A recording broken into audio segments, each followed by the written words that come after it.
नमस्कार, मेरा नाम है शिवानी ठाकुर और आप देख रहे हैं फाउंडर इंडिया की एक खास पेशकश क्रिप्टो लाइव। क्रिप्टो लाइव में हम बात करते हैं क्रिप्टो करेंसीज के बारे में और समझने की कोशिश करते हैं अलग-अलग कॉन्सेप्ट्स को हमारे कुछ एक्सपर्ट्स के साथ मिलकर। हमारे साथ थोड़ी देर में जुड़ेंगे ऐश्वर्या गुप्ता और उनसे हम समझेंगे कि वो इस वक्त बाजार को किस तरीके से देख रहे हैं और ये जो एक कॉम्प्लिकेटेड सा टॉपिक लगता है स्टेकिंग, हमने बहुत बार सुना तो है, मगर इसे एग्जैक्टली किया किस तरीके से जाता है और किस तरीके से लोग इतना ज्यादा प्रॉफिट यहाँ से कमाते हैं, नए जो लॉन्च होते हैं वहां से प्रॉफिट कमाते हैं, ये एग्जैक्टली किस तरीके से होता है, ये सारी चीजें समझने के लिए ऐश्वर्या के साथ हम जुड़ेंगे। ऐश्वर्या हमारे वो एक्सपर्ट हैं जो बहुत लंबे समय से हमें समझाते आ रहे हैं, अच्छी कॉल्स देते आ रहे हैं और जितने भी कॉम्प्लिकेटेड कॉन्सेप्ट्स हैं उन्हें हमारे साथ मिलकर आप सभी के लिए डिकोड कर रहे हैं। Jignesh ji, Shiba Inu was on fire, exactly बहुत अच्छा इसने परफॉर्म करके दिखाया है शिबा इनू ने। 1 इंच पर अपॉर्चुनिटी जानना चाह रहे हैं मनीष गोस्वामी जी। राज मल्होत्रा जी के पास शिबा इनू कॉइन है। ठीक है, बहुत बढ़िया। तो आपने कौन से प्राइस पर इसे खरीदा था और क्या अभी आपने प्रॉफिट बुक किया है उसमें या नहीं, ये भी आप हमें बताइए। Very good morning Aishwarya. Good morning. Thank you so much, आपने अपना टाइम निकाला हमारे व्यूअर्स के लिए। ऐश्वर्या, आपसे समझना चाहेंगे कि सबसे पहले तो आप बिटकॉइन पर एक बार हमें अपना ओवरव्यू दे दीजिए। अक्टूबर एंड और अभी बिटकॉइन 61,000 यूएस डॉलर के आसपास दिखाई दे रहा है। क्या इसी नंबर के साथ हमें अक्टूबर का एंड करना होगा या आप कुछ और लेवल्स अभी देख रहे हैं? देखिए, अभी वॉलेटिलिटी रहेगी काफी मार्केट में, तो इस वजह से ज्यादा ऊपर टॉप पे बिटकॉइन और परफॉर्म तो नहीं करेगा। मुझे नहीं लगता है इस अक्टूबर एंड में इससे ज्यादा ऊपर जाएगा, क्योंकि कल की जो अभी आज सुबह जो कैंडल क्लोज हुई वो जस्ट 60,000 के ऊपर क्लोज हुई थी। तो जो बुल्स है उन्होंने जस्ट मैनेज किया था एक तरह से उसको पुल बैक लेके आने के लिए, तो कोई बहुत ज्यादा मूवमेंट नहीं दिखेगा। अच्छी बात ये होती है जब बिटकॉइन थोड़ा सा स्लो होता है तो ऑल्ट कॉइन सीजन या ऑल्ट कॉइन मार्केट है वो अच्छे से परफॉर्म करने लगता है, जो कि आप देख भी रहे होंगे कि जिसने भी मतलब मैंने ट्यूसडे को भी अगर जो कॉल्स दी थी, अगर किसी ने परचेज करी होगी तो ऑलरेडी उसमें जो है अच्छा खासा मुनाफा लोगों को होना शुरू हो गया होगा। तो इस समय जब बिटकॉइन थोड़ा फ्लैट रहता है तो मार्केट में ऑल्ट कॉइन्स ज्यादा चलते हैं।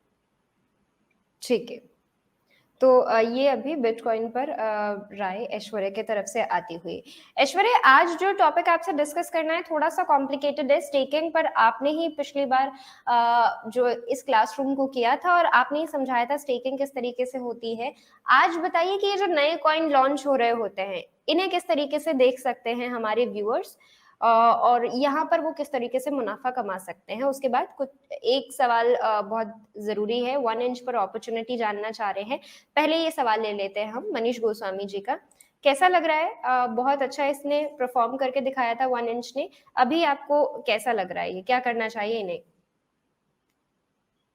देखिए, वाइंस ने अभी 1 महीने के अंदर 250% प्रॉफिट ऑलरेडी दे दिया है। मैं अपनी पर्सनल जो होल्डिंग थी मैंने अभी कल ही शाम को एग्जिट करी है, तो मैं एंट्री तो नहीं बोलूंगा बिकॉज ऑलरेडी काफी कम हो चुका है। हाँ, हो सकता है थोड़ा सा कम और हो, लेकिन भाई रिस्क रिवॉर्ड रेशियो में हमेशा एसेस करता हूँ, तो मेरे हिसाब से रिस्क ज्यादा है रिवॉर्ड कम है। तो इस वजह से अगर आप फ्रेश होल्डिंग बनाना चाहते हैं तो अभी रुक सकते हैं, बिकॉज अभी पिछले 2-3 दिन में ही ऑलमोस्ट 150% वो पंप हो चुका है कहीं।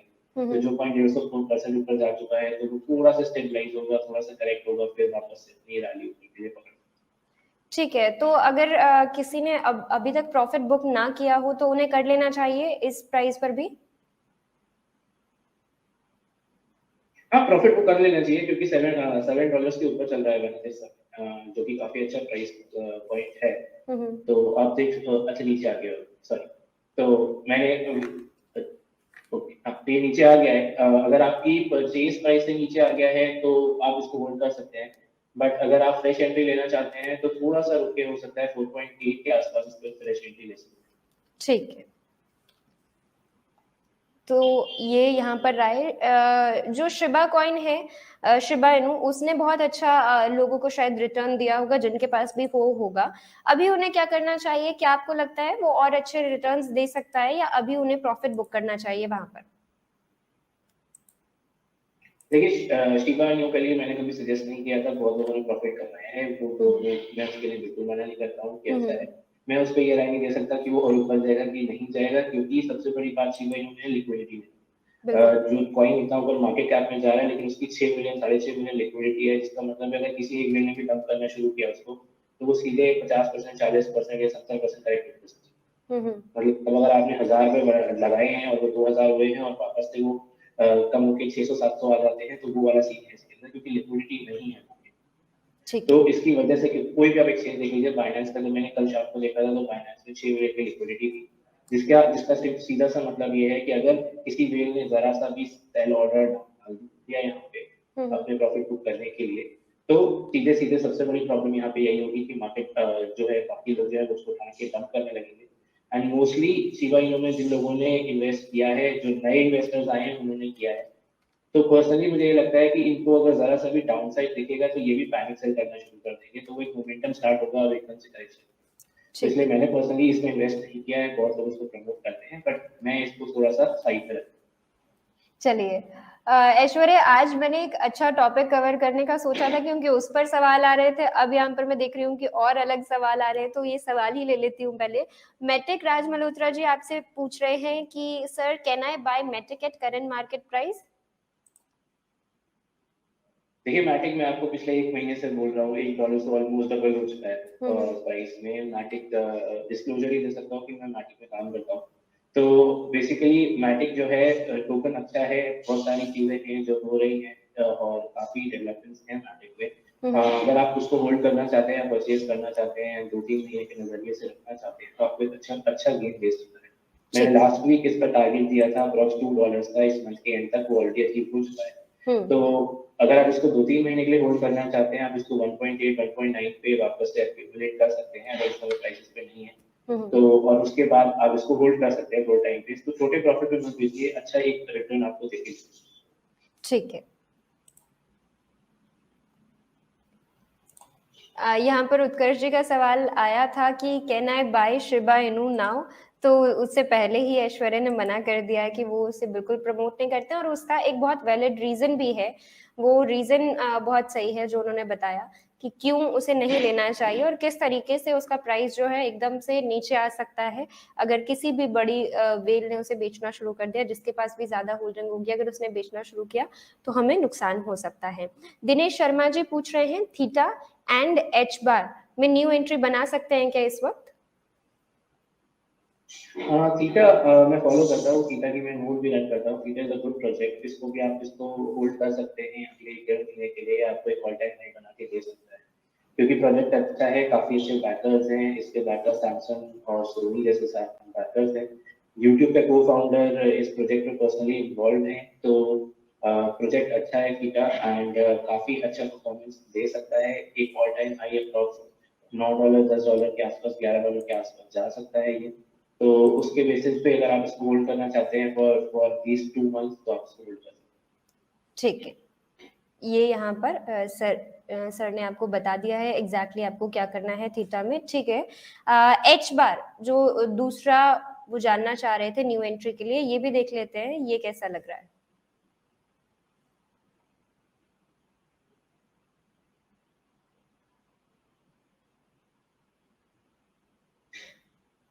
एच बार प्रोजेक्ट पर्सपेक्टिव से तो मैं नहीं अपडेट दे पाऊंगा क्योंकि मैंने नहीं फॉलो किया है इस बात को। ठीक है, और ठीक है, कोई बात नहीं। अभी इसे दिनेश जी ऐश्वर्या फॉलो नहीं कर रहे हैं, थीटा पर उन्होंने बता दिया है। एच बार पर आपको राहुल सर ने रिकमेंडेशन दी थी, तो अगर आपने उसे सुना होगा तो पूनम मैम ने उसके बारे में बताया था, तो उन कॉल्स को अगर आप फॉलो करना चाहते हैं कर सकते हैं। ठीक है ऐश्वर्या, अब आते हैं उस टॉपिक पर जिस पर आज हम बात करने वाले थे।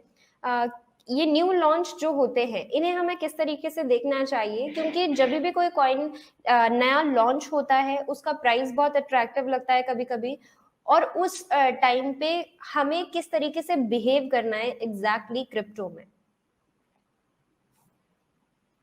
देखिए जब नए टोकन्स लिस्ट होते हैं तो सबसे ज्यादा इनके प्लेटफॉर्म्स होते हैं जहाँ पे ये सबसे पहले लिस्ट होती है। जैसे कल ही मैंने इन्वेस्ट किया था एग्नो लेजर में, जिसने मुझे कल जो है ऑलमोस्ट 5x गेन दिया।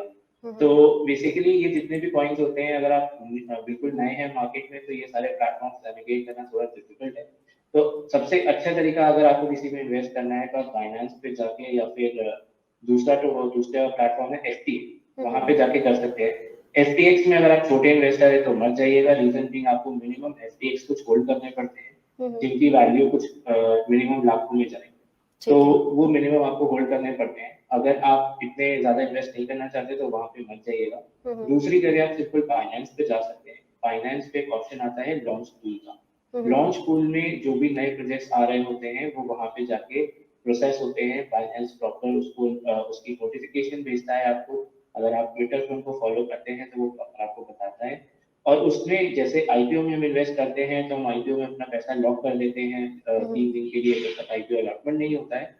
यहाँ पे आप परचेज जो करते हैं, यहाँ पे आप रुपए से नहीं, यहाँ पे आप बीएनबी टोकन से परचेज करते हैं। ठीक है। तो जितना आपके पास बीएनबी टोकन है उतना बीएनबी टोकन जो है वो आप वहाँ पे लगा सकते हैं। और प्रो राटा बेसिस पे 99% जो प्रोजेक्ट एलोकेट करते हैं वो प्रो राटा ही बेसिस पे, या फिर जितना आपका स्टेक, मतलब अगर मान लीजिए 100 बीएनबी के का लिस्टिंग हो, मतलब 100 बीएनबी वर्थ की प्रोजेक्ट लिस्टिंग है, तो उसमें अगर 1000 लोगों ने 1000 बीएनबी की कमिटमेंट है तो आपका पोर्शन अपने आप अगर 10% ऑफ दी टोटल अमाउंट हो जाए तो वहां पे जाके बेसिकली आप ऐसे कर सकते हैं। आपको कुछ भी नहीं करना होता है इसमें, बस आपको बीएनबी होल्ड करना होता है। जब भी आप जाएंगे तो बाइनेंस की जब आप ऐप डाउनलोड करेंगे तो ऐप में वहां पे सामने फेस पे ही ऑप्शन मिल जाता है लॉन्च पैड का। लॉन्च पैड पे क्लिक करिए, कोई भी अगर प्रोजेक्ट लाइव होगा उस समय तो लॉन्च पैड पे वहां पे आपको दिखने लगेगा कि ये प्रोजेक्ट लाइव है। वहां पे आप देख लीजिए किस डेट पे वो लिस्ट होने वाला है या किस डेट पे उसके लिए जो एक्यूमुलेशन है वो स्टार्ट होगा। आप बस वहां पे जाके अपना बीएनबी कमिट कर दीजिए, आपको और कुछ भी नहीं करना। परचेज करना है, सेकंड स्टेप आपको वहां जाके कमिट करना है, ऑटोमेटिक एलोकेशन हो जाएगी। जब उसकी एलोकेशन होती है हमेशा उस टाइम को ध्यान रखिए कि कौन से टाइम पे एलोकेशन हो रहा है, क्योंकि पहले फर्स्ट मिनट में सबसे ज्यादा पंप आता है उस टोकन पे। वो टोकन 50 गुना, 60 गुना, 100 गुना होता है उस पर्टिकुलर टाइम पे पहले मिनट में। फिर एक करेक्शन आ जाता है और वो नीचे चला जाता है और वो मार्केट में परचेज और सेल जितने भी बाय और सेल ऑर्डर होते हैं उसमें जाके रेट जो है वो कम रहता है। बट पहले मिनट में अगर आप उसको जाके वहां पे सेल कर पाते हैं जो भी आपको एलोकेशन मिला होता है तो आप वो कर सकते हैं। अगर आप छोटे इन्वेस्टर हैं तो वो आपको एलोकेशन छोटा मिलेगा। यहाँ पे छोटे मिलने के एलोकेशन में आप यहाँ पे अगर आपका मिनिमम एलोकेशन 1000 रुपए से कम का है तो 1000 रुपए के कम के एलोकेशन को आप सेल नहीं कर सकते। उसका ऑप्शन ये होता है कि आप वहां पे जाइए ऐप पे और जहां पे ट्रेड का ऑप्शन आता है वहां पे ट्रेड पे कन्वर्ट का एक ऑप्शन है। कन्वर्ट में आप अपने टोकन्स को बीएनबी में वापस से कन्वर्ट कर सकते हैं। तो आपने जितना लगाया उसको वापस से बीएनबी में कन्वर्ट कर लेंगे तो आपकी बीएनबी की क्वांटिटी बढ़ जाएगी, जिसको फिर आप बाद में सेल कर सकते हैं। तो वहां से आप प्रॉफिट ले सकते हैं। ठीक है, इस तरीके से जिस तरीके से आपने बता दिया है वो तो काफी सिंपल साउंड कर रहा है, लेकिन दिनेश जी कह रहे हैं न्यू इन्वेस्टर्स के लिए काफी डिफिकल्ट रहेगा। और जो अमाउंट लगेगा वो भी जो आप कह रहे हैं कि वो 1000 से कम की क्वांटिटी, तो आप $1000 बता रहे हैं हमें? नहीं, रुपए में बता। ठीक है, ठीक है। तो इस तरीके से हम यहाँ पर काम कर सकते हैं। ठीक है, ये किन लोगों को करना चाहिए? क्या नए इन्वेस्टर्स को इसे ट्राई करना चाहिए या फिर नहीं, अवॉइड करना चाहिए? जो नॉर्मल कॉल्स वो फॉलो करते हैं एक्सपर्ट्स की या अपने रिसर्च वर्क से जो करते हैं उतना उनके लिए काफी होगा इनिशियल स्टेजेस के लिए? देखिए ये छोटी सी ऐसी चीज है जो जहाँ पे आप रिस्क ले सकते हैं। मतलब अभी तक जितनी भी लिस्टिंग हुई है वहाँ पे प्रॉफिट भी आए हैं, कोई लॉसेस नहीं आए। तो इस वजह से आप यहाँ पे थोड़ा सा क्लिक किए हैं क्योंकि आपको एलोकेशन भी बहुत ही छोटा मिलेगा। उनके हिसाब से बहुत सारे बीएनबी है। अगर मान लीजिए आपके पास एक बीएनबी है तो आपको मोटा मोटा 2000 रुपये तक का एलोकेशन मिलेगा, 2000 2000 क्योंकि बहुत ज्यादा लोग कमिट करते हैं। जैसे आप आईपीओ 50% 59 60 टाइम्स सब्सक्राइब होता है, यहाँ पे 1000 टाइम्स 2000 टाइम्स सब्सक्राइब होता है। तो इस वजह से जो क्वांटिटी है वो बेसिकली कम होती चली जाती है, जितने लोग उसमें और कमिट होते जाते हैं तो इसलिए आपको क्वांटिटी ज्यादा मिलेगी ही नहीं। तो वहाँ पे आपके बहुत बड़े लॉसेस होने के चांसेस बिल्कुल नहीं। तो आप बिल्कुल ट्राई कर सकते हैं, प्रेशर भी है तो भी आप ट्राई कर सकते हैं क्योंकि आपका अमाउंट वहाँ पे जो है वो छोटा है तो इस वजह से आपकी लॉसेस। ठीक है, ठीक है। तो ठीक है, तो ये आपके लिए अच्छा हो सकता है। पॉलीमैथ पर दिनेश जी आपसे पूछ रहे हैं, क्या इसे फॉलो करते हैं आप? पॉलीमैथ पॉलीमैथ मैंने पिछली बार भी बताया था कि पॉलीमैथ आप अगर आपने फ्रेश एंट्री ली है तो आप उसको अवॉइड करिए, लेकिन अगर आपने फ्रेश एंट्री ली है तो आप उसको होल्ड कर सकते हैं। तो आपको क्या कहते हैं थोड़ा टाइम जब ऑल टाइम कम होगे तो पॉलीमैथ भी जो है वो कम होके आपको रिटर्न दे। ठीक है। और दिनेश जी कह रहे हैं कि बाइनेंस जो है वो रुपी में डील नहीं करता है आईएनआर में, ठीक है। तो इनके लिए वही तरीका सही रहेगा दिनेश जी के लिए कि इनके पास जो भी ऑलरेडी एग्जिस्टिंग कोई ऐप हो तो ये वहां से ट्रांसफर करके वहां पे जा सकते हैं यूएसडीटी लेके, या फिर रिपल आपने सजेस्ट किया था लास्ट टाइम उस तरीके से। देखिए, अगर आपके पास फाइनेंस में आईएनआर डिपॉजिट करने का ऑप्शन नहीं है तो मैंने पिछली बार एक तरीका बताया था कि आप इंडियन एक्सचेंज में जाइए, पैसे डिपॉजिट करिए, उसको XRP में कन्वर्ट करिए और XRP को आप बाइनेंस पे सेट। XRP की ट्रांजैक्शन कॉस्ट जो ट्रांजैक्शन कॉस्ट है वो 20 से 25 रुपए लगती है मात्र। यूएसडीटी अगर आप सेट करेंगे तो आपके 20 से 25 डॉलर लग जाएंगे, तो उससे बेटर है आप उसको 20 से 25 रुपए में लगा के XRP जो है वो बाइनेंस में ट्रांसफर कर दीजिए और फिर वहां से उसको XRP का और यूएसडीटी किसी भी स्टेबल कॉइन में कन्वर्ट करना चाहते हैं तो वहां से उसको ठीक है, तो ये यहाँ पर बता दिया है दिनेश जी आपको ऐश्वर्या ने कि किस तरीके से एग्जैक्टली आप जो है ट्रांसफर कर सकते हैं और किस तरीके से आप वहाँ पर जाके जो भी ट्रेड वगैरह करना चाह रहे हैं वहाँ पर कर सकते हैं। बहुत ज़्यादा मुश्किल नहीं है, डिटेल में किसी दिन पर एक एपिसोड करते हैं जहाँ पे ये सारी चीज़ें आपको करके दिखाने की कोशिश करेंगे। जितना मैक्सिमम आपको बता पाए उतना बताएंगे कि किस तरीके से एग्जैक्ट ट्रांसफर भी होता है, वो सारी चीज़ें भी कवर कर लेंगे। आज के क्रिप्टो लाइव में बस इतना ही। ऐश्वर्या को आज जल्दी जाना है, उस वजह से ऐश्वर्या थोड़ा सा कम टाइम दिया है आपने हमारे व्यूअर्स को, लेकिन कोई बात नहीं, आपने सवाल ले लिए उतना हमारे लिए काफ़ी है। अगली बार फिर मिलते हैं अगले हफ्ते आपके क्लासरूम में, वहाँ पर और डिटेल में इन सारी चीज़ों को आपके साथ डिस्कस करने की कोशिश करेंगे। Thank you so much, happy weekend. तो ये थे हमारे साथ ऐश्वर्या गुप्ता, बहुत अच्छे तरीके से हमारे सवालों के जवाब दे दिए हैं फटाफट से उन्होंने। पॉलीमैथ पर उनका जो व्यू है वो मैटिक उन्होंने बता दिया है, मैटिक में वो खुद काम भी करते हैं तो डिस्क्लेमर भी देकर गए हैं। और ऑल इन ऑल किस तरीके से आपको क्रिप्टो को देखना है वो सारी चीज़ें बताई है। शिबा इनू को अभी खरीदने की कोई उनकी सलाह नहीं है और इन सारी चीज़ों को हमें ज़रूर फॉलो करना चाहिए। एक छोटा सा एड ब्रेक, लौट कर आएंगे फिर आपके पास।